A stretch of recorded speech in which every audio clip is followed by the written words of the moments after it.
पंजाब में जो हालात बने हैं उन हालात पर आज जम्मू कश्मीर और खासकर जम्मू की डिस्ट्रिक्ट गुरुद्वारा प्रबंधक कमेटी ने चिंतन मंथन किया और मंथन के बाद उन्होंने ये कहा कि जिस तरीके से सिख समुदाय को अलग अलग टेलीविजन चैनलों के ऊपर बदनाम करने का काम किया जा रहा है वो सिख समुदाय के लिए भी ठीक नहीं है और देश के माहौल के लिए भी ठीक नहीं है। मेरे साथ इस वक्त डिस्ट्रिक्ट गुरुद्वारा प्रबंधक कमेटी के उपाध्यक्ष और बाकी उनकी सारी टीम यहां पर मौजूद है। बलविंदर सिंह मेरे साथ मौजूद हैं। बलविंदर सिंह, सबसे पहले मुझे ये बताइए कि ये जो आज आपने प्रेस कॉन्फ्रेंस भी की, इसका कारण क्या सिर्फ ये है कि जो टीवी के ऊपर जिस तरीके से सिख समुदाय को दिखाया जा रहा है वो है या इसका कोई और कारण भी है? देखिए जुनैद जी, 2-4 दिन 5 दिन से जो हम देख रहे हैं पंजाब में जो चल रहा है, ये चीजें कुछ एक्सपेक्टेड थी। अब किस बहाने से की जाएंगी, कब इसकी शुरुआत होगी, ये पता नहीं था। ये हमें एक्सपेक्टेड था। सरकार की जो एक्टिविटी चल रही थी वहां पर, क्योंकि 2024 की तैयारी कहीं ना कहीं थी और हालात देखते हुए, गवर्नमेंट की स्टेटमेंट देखते हुए ये लगता था कि कहीं ना कहीं 84 का माहौल दोबारा तैयार किया जा रहा है। तो पहले हमने भी बोलना मुनासिब नहीं समझा, चलो इस हालात में अपने नौजवानों में कहीं ना कहीं गलत मैसेज आता है, ना बोलें। लेकिन फिर बोलने के लिए मजबूरी भी इसलिए बन गई क्योंकि आज बच्चों में, नौजवान भी हमें फोन करते हैं, भाई बार बार आप हमें ये कहते हो कि ये देश हमारा है, देश के लिए मर मिटने की बातें करते हैं हम, तो क्यों सरकार ने ये कौन सा हमारे लिए सरकार ने ये सुबह नैरेटिव सेट करती है सरकार, ये सुबह से लेकर शाम तक क्यों चैनलों में हमें बदनाम करने की कोशिश की जाती है। हमारे बुजुर्गों ने कुर्बानियां दी, हमारे गुरुओं ने शहीदियां दी, बच्चों ने शहीदियां दी, 90% कुर्बानियां। जहां भी आप जाके किसी वार मेमोरियल जाके पढ़े, आपको 90% नाम वहां सिखों के मिलेंगे, चाहे वो अंडमान निकोबार की सेलूर जेल में जाके देखें, चाहे दिल्ली की रेड फोर्ट पे जाके देखें, कहीं भी जाके देखें तो कुर्बानियां दी और फख्र से कहते हैं ये देश हमारा है। दुख उस वक्त होता है जब सियासी सिस्टम यहां पर आके हमारे साथ इस किस्म की बातें करता है। और जब ये कांग्रेस थी 84 हुआ तो बीजेपी ने आते ही उसकी इंक्वायरी शुरू कर दी, भाई इन्होंने आपके साथ गलत किया। अगर उन्होंने गलत किया तो आप कौन सा ठीक कर रहे हो? अगर कोई शख्स, हमारा अमृतपाल सिंह, अगर पंजाब में अगर कुछ बात ऐसी हुई है, ठीक है, कई चीजें, हर शख्स को किसी न किसी के साथ डिफरेंसेस ऑफ ओपिनियन रहते हैं। कोई भी बड़े से बड़ा आदमी हो, छोटे से छोटा जो काम करता, यह जरूरी होता कि हर कोई इसकी बात से सहमत हो जाए। अगर कोई उसने गलत काम किया तो देश का संविधान जो कहता है, जो लॉ ऑफ द लैंड कहता है, उसके मुताबिक उसको सजा दीजिए। हमने कभी उस चीज का नहीं कहा नहीं जी कि अगर किसी ने गलत किया तो उसको माफ कर दीजिए, नहीं, गलती है उसकी दी जाए। लेकिन जो तरीकाकार आपने अख्तियार किया, 80,000 फोर्स दिल्ली से कंपनी आई, पंजाब से हुई, 80,000 की फोर्स आती है, अमृतसर के एक पिंड में वो रहता है, गांव में रहता है। आप सुबह घर जाके, क्योंकि घर से वो आराम से निकला, गाड़ियों में बैठ के निकला, काफिला निकला, 30-35 लोग उसके साथ है, अब घर जाके उसको पकड़ देना तो कोई बात नहीं थी। आपने डेलिब्रेट अटेम्प्ट की, भाई सिखों के साथ जोड़ के पूरे सिखों को बदनाम करने का आपको एक बहाना मिला, क्यों आपने कोई ना कोई बहाना ढूंढते हो। आपने उसको वहां नहीं पकड़ा, जनता तक आगे चले गए और फिर आके उसके सारे साथी पकड़े गए, अमृतपाल सिंह नहीं पकड़ा गया। क्यों ऐसा में तो अमृतपाल सिंह पकड़ा जाता तो ये मुद्दा खत्म हो जाता। आप इस मुद्दे को गरमाना चाहते हैं, इस मुद्दे को भटकाना चाहते हैं, इस मुद्दे को लटकाना चाहते हैं। पर सरकार कह रही है कि हमें वो मिल नहीं रहा, हम उसको ढूंढने की पूरी कोशिश कर रहे हैं लेकिन हमें वो कहीं मिल नहीं रहा, इसी के चलते जो है उसकी तलाश अभी भी। देखिए, मैं सरकार से दरख्वास्त करता हूं, सरकार के पास बहुत ही काबिल मीडिया है, जिसको ये पता है वो छाता लेके चल रहा है, जिसको ये पता है वो टायर पंचर कहां से लगा रहा है, जिसको ये पता है सुबह से खाया कहां पर, जिसको ये पता है वो क्या कर रहा है, किसके घर रात को रुका। इतना मीडिया, इतना कहां से एफिशिएंट अगर है तो उसको अरेस्ट करो ना। मैं आप उस इंसिडेंट होने के 10 मिनट के बाद वहां क्यों पहुंचते हो?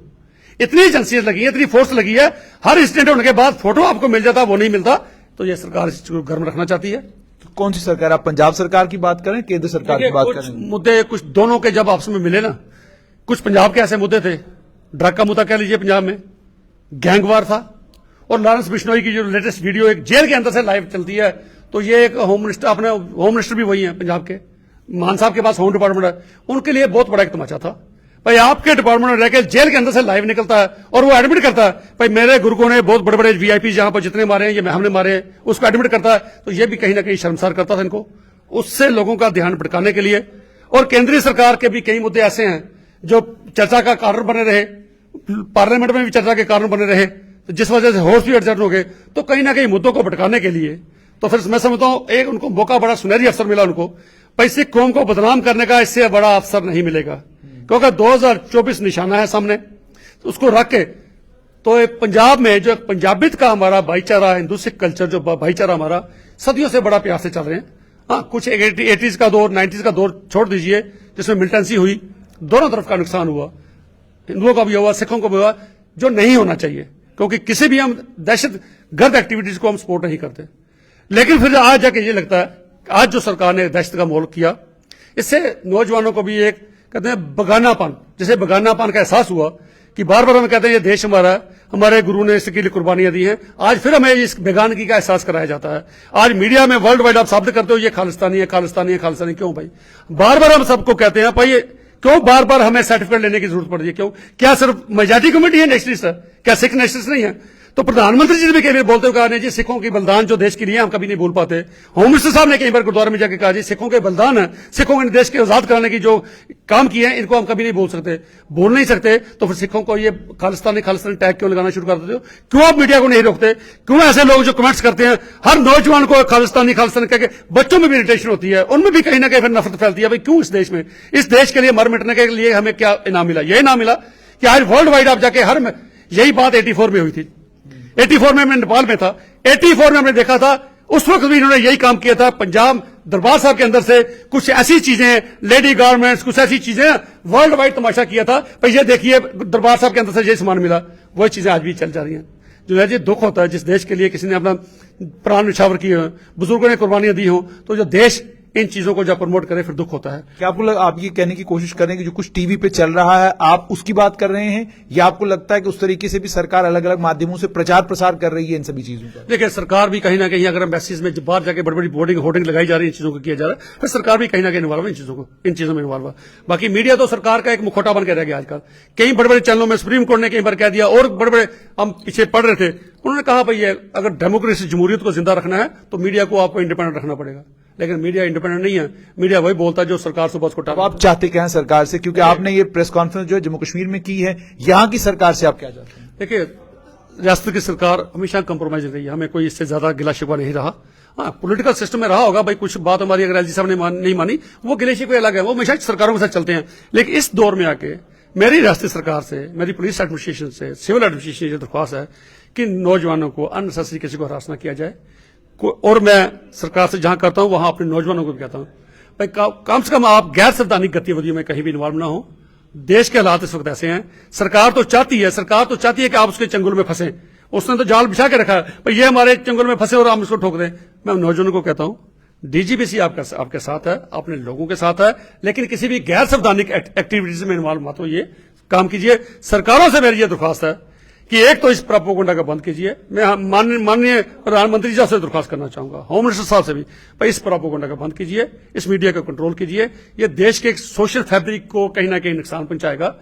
हाँ ये जरूर है कि आपको इलेक्शन में इसका फायदा मिल सकता है, मिलेगा भी, इसको मिलेगा भी, क्योंकि आपका पर्पज ही यही था 2024 के इलेक्शन को मुद्दा रख के। तो आप उसको साइड पे करके कम से कम ये भाईचारा खराब मत कीजिए। देश का भाईचारा सोशल फैब्रिक बड़ी मजबूत थी, मजबूत रहेगी।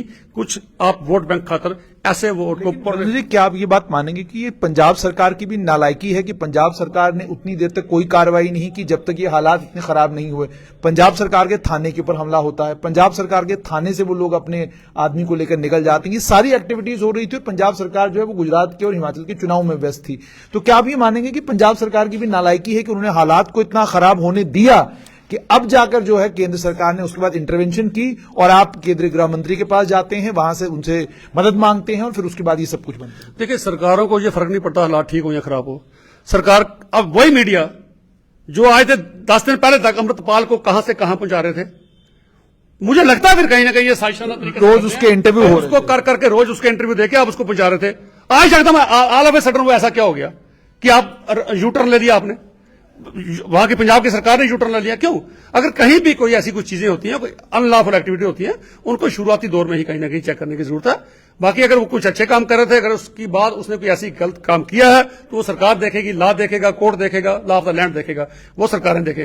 हमारा सिर्फ ये मेन मकसद है कि इन चीजों को एक्सप्लॉयटेशन नहीं होनी चाहिए। पूरी कम्युनिटी को बदनाम करने की मत कोशिश कीजिए। आज की प्रेस कॉन्फ्रेंस का मकसद यही है कि सिख कौम पूरी को इसमें आप ट्रैक करने की कोशिश कर रही है, ऐसा मत कीजिए। ये देश के लिए भी नहीं ठीक, ना ही हमारी पंजाब के लिए ठीक है, ना देश के लिए, ना जम्मू कश्मीर के लिए, क्योंकि पंजाब में जो कुछ होता है उसका इंपैक्ट पूरे हिंदुस्तान पे जाता है, वर्ल्ड वाइड उसका इम्पैक्ट जाता है तो हमारे नौजवान भी कहीं ना कहीं से फिर एलिनेट अपने आप को महसूस करते हैं भाई ये वो रियासत है, ये वो देश है जिसके लिए हमने कुर्बानियां दे दी, आज हमारे साथ कैसा सलूक कर रहे हैं। हर किसी को इस एक ही ब्रश से सबको एक ही पेंट मत कीजिए, अलग अलग तरीके से अलग अलग चीजों से हैंडल कीजिए। सिखों को टेररिस्ट कहना बंद कीजिए, सिखों को खालिस्तानी कहना बंद कीजिए, मीडिया पे कंट्रोल कीजिए। इस मीडिया से आपको फायदा कम होगा, नुकसान ज्यादा होगा। बहुत बहुत शुक्रिया।